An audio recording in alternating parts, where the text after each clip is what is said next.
군대 얘기는 웬만하면 잘 안 하려고 해요. 제가 군대를 일반적으로 가지는 않았기 때문이죠. 그래서 웬만하면 잘 안 하려고 하는데, 오늘은 전체적으로 함께 나누고자 하는 그런 거하고도 관련이 있기 때문에 조금만 하겠습니다. 이해해 주시기 바랍니다. 여러분들 아시겠지만 저는 군대를 좀 특이하게 갔다 왔습니다. 그 성직자가 장교 계급을 가지고 군에서 종교 활동을 전담하는 케이스로 해서 갔다 왔거든요. 여러분 혹시 군목이라고 여러분들 한 번쯤은 이야기 들어보셨을 겁니다. 예, 저는 군목으로 2007년부터 2015년까지 그렇게 갔다 왔습니다. 2007년, 지금으로부터 정확히 10년 전이죠. 저희도 장교 신분을 가지고 들어갔기 때문에 기초군사 훈련을 받아야 됐습니다. 그리고 기초군사 훈련 및 저희 군종 분야에 대한 훈련을 받으러 2017년 4월 11일이었죠. 경북 영천에 있는 육군 3사관학교에 군종과정으로 입교를 했습니다. 대부분의 병사들만큼은 아니었겠지만 저희들도 거기서 똑같이 몸과 마음의 배고픔이 경험이 되었던 것 같습니다. 수요일에 입교를 했거든요. 그리고 주일이 되어서 첫 예배를 드리는데 얼마나 감동과 눈물의 예배였는지 다들 목사님들이 다 그래요. 정말 감동적이었다. 정말 눈물의 예배였다. 그리고 한마디 더, 그게 잊혀졌다. 왜냐? 예배가 끝나고 다른 장병들과 함께 초코파이를 기다렸어요. 네, 이쯤 되면 그 다음 말이 무슨 말인지 짐작을 하실 겁니다. 그 교회에서 미처 저희들 건 준비를 못한 겁니다. 네, 물론 그렇게 군복 입은 목사님들만 초코파이에서 제외된 것은 그날뿐이긴 했습니다만은, 그때 저를 포함한 머리 정말 짧게 묶고 전투복을 입은 20대 후반 목사님들이 얼마나 옆에 분들 보면서 입맛을 다시기만 했는지 지금도 기억하고 있어요.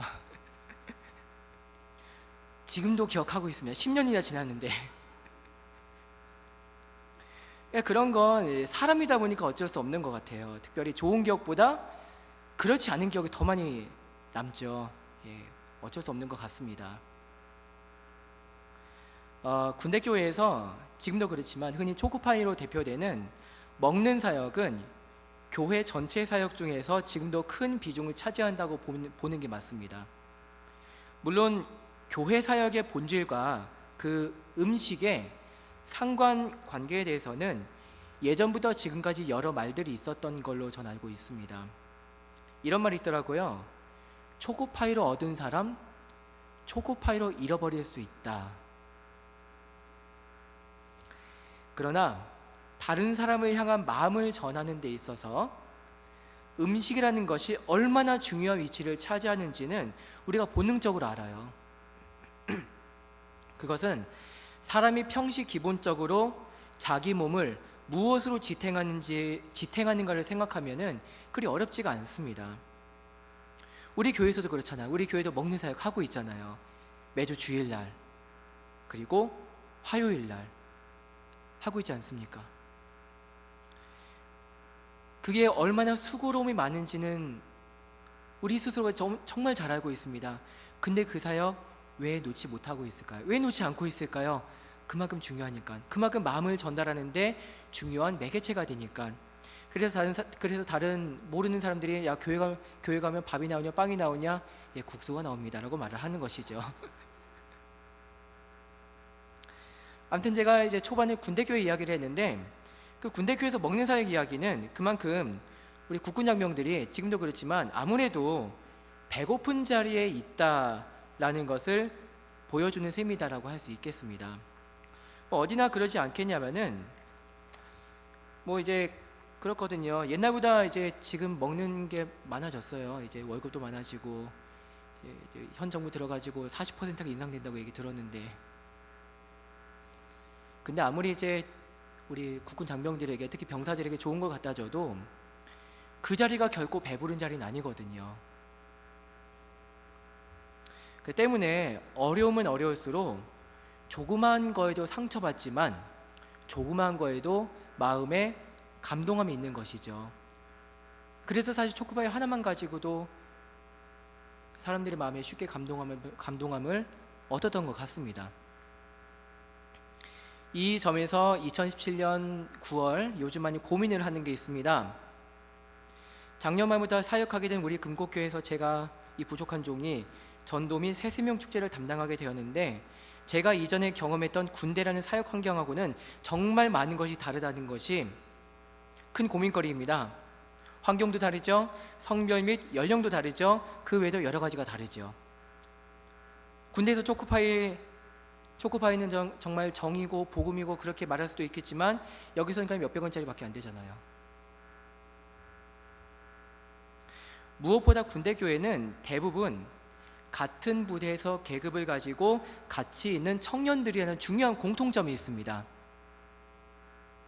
그런데 일반 교회에서는 한 교회 안의 성도라고 하더라도 처해 있는 상황이 가지각색으로 정말 다릅니다. 그러다 보니까 군대에서 초코파이나 햄버거 이런 것밖에 생각하지 못한 사람으로서는 야, 이거 어떻게 해야 되지? 라는 고민을 지금도 하고 있는 거죠. 많이 기도해 주십시오. 더 지혜로워질 수 있게. 그만큼 어쩌면 이 점에서, 여러분 잘 들어보세요. 이 점에서 매개체와 본질의 차이점, 그리고 그 연결선에 대해서 생각을 해보게 됩니다. 한 사람이 예수님을 영접하기까지, 더 나아가 그 한 사람이 예수님의 사람으로서 올바르게 성장하기까지 그 한 사람을 위한 기도와 노력이 얼마나 지속적일까요? 또 얼마나 지속적이어야 할까요? 매개체만 보면은, 아까 초코파이 얘기했지만 매개체만 보면은 오래가지 않는 게 맞아요. 환경과 상황이 늘 동일하지 않기 때문이죠. 똑같은 군대라더라도 강원도와 경기도는 정말 다르더라고요. 어떤 간식을 써야 되는지. 그 매개체 자리에는 하나님 보시기에 이건 정말 아니다 하는 것만 아니면 무엇든지 다 들어갈 수 있는 거예요. 뭐 초코파이도 그렇고요. 저희 교회에서 이제 올해부터 붕어빵을 했죠. 여러 가지가 다 들어갈 수가 있습니다. 그 매개체 자리에는 얼마든지. 그러나 본질적으로 내가 품고 있는 한 사람의 회심과 신앙 성장을 위한 것이라면 이를 위한 기도는 변함이 없습니다. 끊어지지 않는 것입니다. 정말 그 한 사람이 나라는 사람에게 그런 정말 중요한 존재라면 그 기도는 끊어지지 않는 것입니다. 실제로 여러분이 그 한 사람을, 오늘도 작정을 하셨지만 그 한 사람을 마음에 품었을 때, 아니 지금 품고 있을 때 어떤 마음으로 기도를 하십니까? 물론 이제 기도의 마지막은 하나님의 뜻대로 이루어지는 것에 순종하는 것입니다. 그러나 주의 뜻대로 모든 것이 이루어지이다, 이게 한 명의 성도로서 나라는 사람의 마음조차도 접어버리는 것은 아니죠. 한 사람의 마음, 세계관, 태도 뭐 이런 게 쉽게 변하는 게 아니라 할지라도, 그래서인지 시간이 지나면 그 한 사람을 향한 뜨거웠던 마음조차 미지근해져 버리는 게 사실이라더라도, 또 그래서인지 내가 저 사람을 향한 마음이 뜨거워졌다가 그만큼 실망하지 않았으면 좋겠다는 마음을 차라리 품는다 하더라도, 그 하나님께서 지금 내가 마음에 품고 있는 한 사람을 외면하지 마시기를, 바라보아 주시기를 정말 바라는 마음이 있다면은, 그만큼 지금 내가 품고 있는 그 한 사람의 회심을 위한 기도는 정말 간절해지는 것입니다. 또 내가 할 수 있는 것은 한계를 봐요. 매개체도 한계가 있습니다. 변화가 있다는 것은 그 매개체 자체가 한계가 있다는 거예요. 그 한계를 보며, 그러나 하나님께서, 한계가 없으신 하나님께서 이 모든 것을 주관하실 것이다 라는 믿음이 더욱 단련이 되는 것이죠. 그렇게 정리할 수가 있습니다. 이와 관련해서 그 사람에게 복음을 전하며 권면하는 과정에서 보다 그 한 사람에게 적합한 매개체가 무엇인지, 또 그 매개체를 통해서 하나님께 회심하는, 그 사람이 하나님께 회심하는 그 본질로 나아감에 있어서 보다 효과적인 그 연결선이 무엇인지를 더 면밀하게 생각해 보게 되는 것이죠. 그만큼 그 한 영혼에게 관심을 갖게 되니까 말입니다. 혹시 여러분, 개인적인 부탁인데요, 지금 이 자리에 계신 여러분들이 생각하고 계시는 태신자 접촉의 효과적인 매개체와 방법이 있으십니까? 있으시면은 구역 리더 모임이나 각 전도회를 통해서 알려주시면은 이제 금년도 새생명 축제를 더 잘 준비하는데 도움이 될 줄로 믿습니다. 예. 앞서 말씀드렸지만 이런 일에 있어서 우리는 한 사람의 회심이, 더 나아가 그 한 사람의 믿음 안에서의 성장이 결코 단기간에 되어질 일이 아니라는 것을 잘 알고 있습니다. 오히려 평생의 과업에 가깝다고 보는 게 맞습니다. 지난 부활주일에 그리고 오늘 이 시간에 태신자 작정을 하면서 어쩌면 이런 분도 계실 거라 생각해요. 그 사람의 이름을 작년에도 적었고요, 재작년에도 적었고요, 3년 전, 4년 전, 몇 년 전에 동일한 이름을 계속 적고 있어요. 그런 분들 계실 거라 생각합니다. 매년마다 동일한 이름을 태신자 작정 카드에 기록하신 분들 많을 거라 생각합니다. 절대로 낙심하지 마시기를 주님의 이름으로 권면합니다. 한 영혼을 위하여 기도하면 기도할수록 이것이 내 중심의 일이 아니라 하나님께서 하시는 일임을 더욱 생각하게 됩니다. 한 영혼의 회심을 위해서 기도하고 노력할수록 하나님께서 그 한 사람 한 사람을 얼마나 사랑하시는지를 더욱 생각하게 되고요, 또 그만큼 전도하는 사람의 마음이, 저나 여러분이나 전도하는 사람의 마음이 주님의 선하심을, 주님의 사랑하심을 담는다고 해도 결코 지나친 말이 아닐 것입니다. 한 영혼을 위한 기도에 있어서 교회 역사에서 가장 유명한 이야기가 어거스틴의 어머니 모니카의 기도였다고 하죠. 하나님에게 온전히 회심하지 않고 자꾸 옆길로만 향하는 어거스틴의 삶이 변함없이 5년, 10년 그 이상 지속되는데, 어머니 모니카는 때로는 그 변함없음에 실망하고 절망하고 그러했지만 기도는 결코 망하는 길로 가지 않는다라는 교회 지도자의 권면을 받고 계속 기도하였으며, 마침내 그 모니카가 소천하게 몇 년 전에 그 기도의 결실을 보았다고 알려져 있습니다. 그런데 오늘 말씀을 준비하면서 또 그간 교회 사역을 하던 것을 생각하면서 이런 생각이 한번 드는 거예요. 만약 어거스틴이 회심을 했는데 그 회심의 시기가, 그 회심의 날이 그의 어머니 모니카가 소천한 다음이라면은, 그 회심의 시기가 그의 어머니 모니카가 소천한 다음이라면은 모니카의 기도는 실패한 것일까요?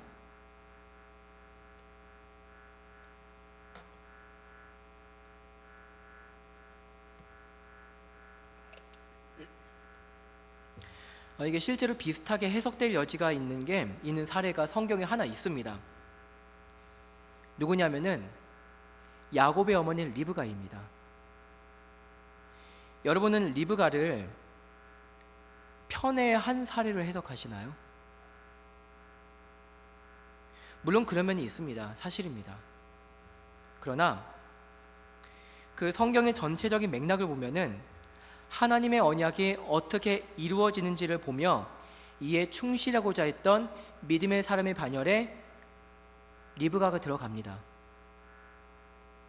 다만 그의 작은 아들 야곱과 더불어서 그 성격적인 흠결이 없다고 할 수는 없겠지만, 그 리브가가 그러다 보니까 결국에는 이를 조속하게 이루려고 하다가 그만 그 사랑하는 아들과 생이별을 하게 되고 말았지만, 여러분 한 가지 가정을 해볼게요. 잘 들어보세요. 리브가가 그의 아들, 특별히 예기치 않은 상황으로 인해서 생이별을 하게 된 야곱을 위해서 기도를 계속하지 않았을까요? 성경을 통해서 보면은 리브가는 그의 성격상의 다소간의 흠결에도 불구하고 믿음의 사람이 맞는데, 그런 리브가가 야곱에 대해서도 약속의 사람, 믿음의 사람으로 그 야곱, 그의 믿음이 성장하도록 평생 동안 기도를 했을까요? 했을까요? 이건 다른 여지가 없는 거예요. 했습니다. 했다고 보는 게 맞아요. 야곱은 그의 아버지의 장막을 떠난 지 근 30년 정도 타지에서의 우여곡절 끝에 다시 아버지의 장막 곁으로 돌아오게 됩니다. 그 전에 야곱은 자기 중심성이 하나님을 향한 믿음만큼 정말 강한 사람이었어요. 그 자기 중심성이. 그러나 아버지의 장막으로 되돌아올 때쯤에는 자기 온 가족의 우상을 제해버리고 하나님께 집중하는 그런 믿음의 사람으로 성장하죠. 야곱이요.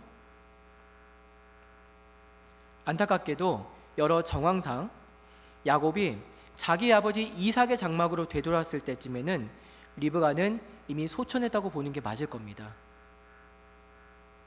그러나 리브가가 야곱의 믿음의 성장, 성숙을 확인하지 못하고 소천했다 하더라도 리브가의 기도를 우리는 결코 실패라고 규정할 수가 없는 것이죠.